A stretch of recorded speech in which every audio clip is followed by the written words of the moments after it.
Hey everybody, Austin and Brandon here with the Planetarygamers, and Hey, today we have a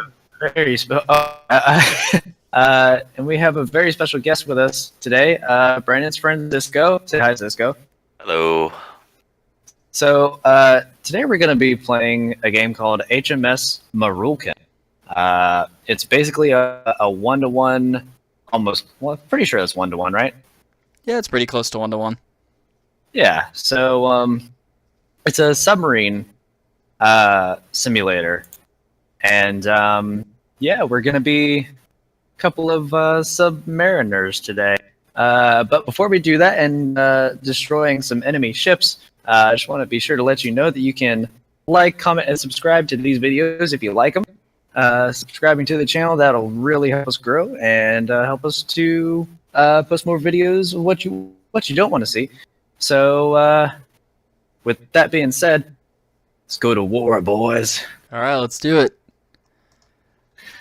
I am ready to play. So pretty much the gist of this game is to destroy the enemy German ships.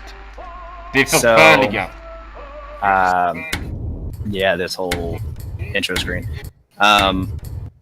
So you got to destroy enemy ships, and apparently there's planes, and there's a radar room, the engine room, and all this other stuff.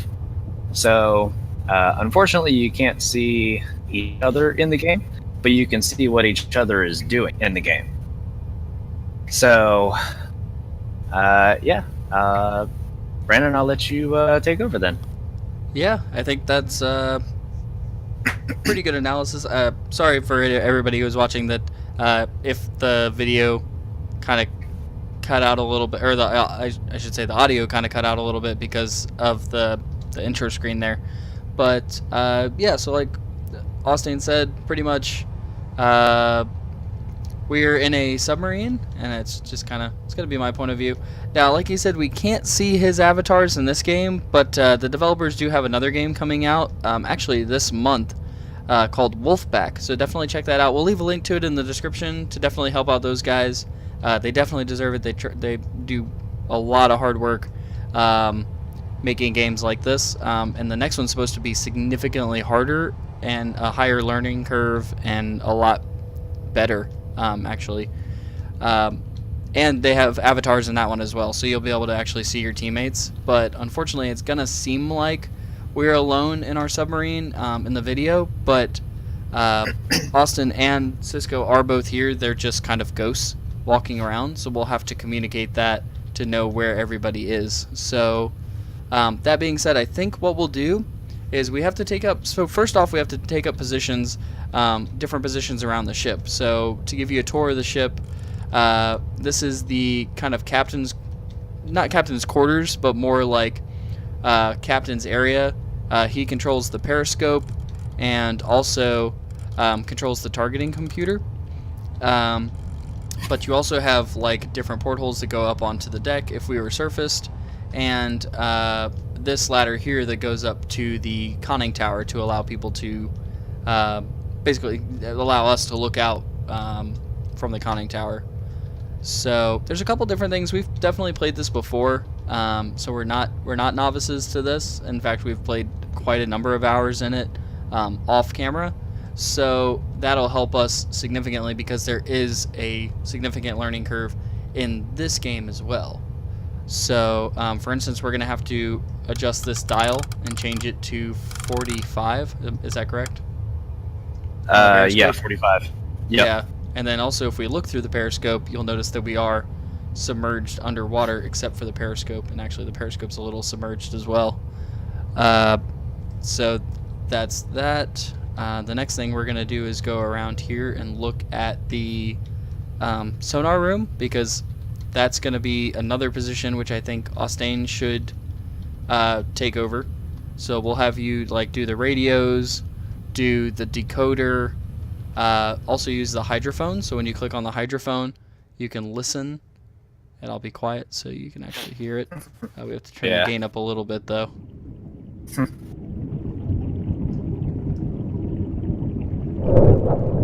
And so basically when you use the hydrophone, like you can kind of hear something there. That is an enemy ship, and you can hear their propeller turning in the water. Whereas if you go over here, you just hear ocean. And you can adjust the spread and things like that on there. And then another thing we can use is the radar. Now, we can't turn the radar on yet, but I'll come back by here later and show you the radar when it is on, when we're surfaced. So that will basically show enemy ships as well on a radar pattern. And then this screen over here also shows in meters how far away they are by the thousands. So 1 would be 1,000 meters away, 10 would be 10,000 meters away. So the next thing, once we crawl through here, is the engine room. And I think we're going to have Cisco run this room to give him some better exposure to the game and the operations of the submarine back here. And so that's where there's 2 separate diesel engines. One's on the left and one's on the right. And then you have a panel here that can control each of the different engines to turn it on and turn it off. But as with real-life submarines, you can't run the diesel engines. And you notice these switches are moving on their own. That's because one of the other 2 players, either Cisco or Austin, is changing the dials. I'm not doing that. And so that's where you can turn on the engines, but only if you're surfaced. The next thing we're looking at is electrical energy, because the submarine can be powered by electricity underwater. So there's roughly 5,000 amps in each battery, and you can adjust where you want the power flow to come from, whether it come from the generator, from the diesel engines running, or battery 1 only, battery 2 running, or battery 1 and 2. Pretty self-explanatory. The next part here, this area back here is rather complicated. It's one of the more complicated areas of the ship, but that's why it's a great place to start for newer players. So that's why we're going to have Cisco back here. Next is the steering column. Basically, left is left, right is right, and there's a little bit of give in the rudder, and so the little brown marker there in the middle of the screen shows how the rudder system works. And then on top of that, we have a compass, which basically gives you your heading, and whatever the captain calls out, that heading is what I think they call this person the engineer, but it's basically the person working in the engine room has to set the course for that heading. Forward and backward throttle, again, we don't have the ship started yet, so there's no change in speed, but this gives you your ship speed. And then this throttle here, or excuse me, this lever here is for forward and reverse. Finally, up at the top, we have our depth and our ballast levers. And so basically this indicator here tells us that we're roughly at about 11 meters deep, and the levers here are for blowing the ballast tanks or opening the tanks to allow water to flood in from the sea, which allows us to sink. And this is basically like buoyancy control. So if you have both levers up, the ship will rise, as you can see on the needle. I don't want to raise this all the way up in case there's enemy ships.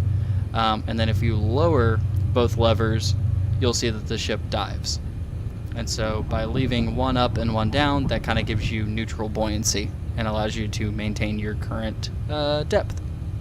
So other than that, I think we've pretty much covered everything. We'll show more of the torpedo computer and things like that later on down the line when we're using it. But beyond that, I think we're pretty much ready to get started. So Yeah. So yeah, let's go ahead and surface the boat and charge up our batteries to 100%. And I'll go ahead out once we surface and scan the horizon for enemy ships. So it looks like Cisco, is that you, Cisco, moving the levers? Yeah. Okay, so Cisco's moving the levers. You see that the ship has surfaced. So let's go ahead and run out here, and we will go on deck and see if there's any enemy ships. So this is up here at the conning tower. Okay. And bring up our binoculars here. Looks like there's an enemy ship right out there. And looks like there's one way out there as well. So we'll go ahead and keep an eye out for those. Now let's go below deck and see what we've got on the radar, because again, we can use the radar when the ship is surfaced. So we'll go ahead and turn the radar on. Oh, bring the ship all the way up to the surface there, Cisco. Because I can't turn the radar on. I didn't realize I brought it down even a little bit. Thought I was all the way up. Yeah, this game is very touchy. Yeah.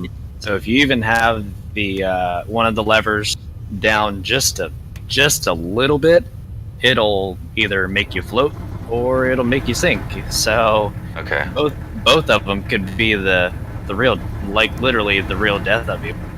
Right. So I'm showing them the radar now.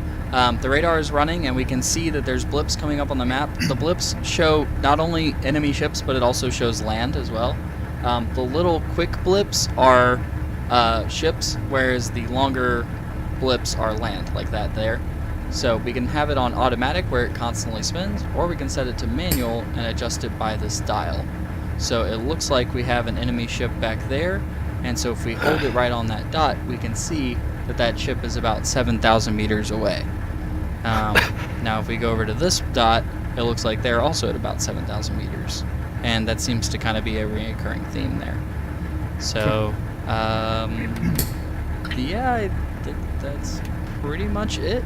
So let's all go ahead and do our respective jobs. Looks like Cisco's got the engines running back here, so we're going to be running off of diesel power for the time.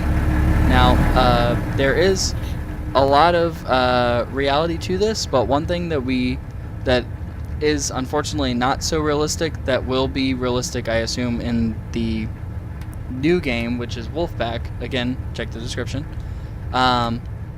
is the ship does not have diesel gas, like there is not diesel fuel in the ship, so we don't have to worry about running out of fuel when we're surfaced, but we do have to worry about running out of electrical power when we are submerged.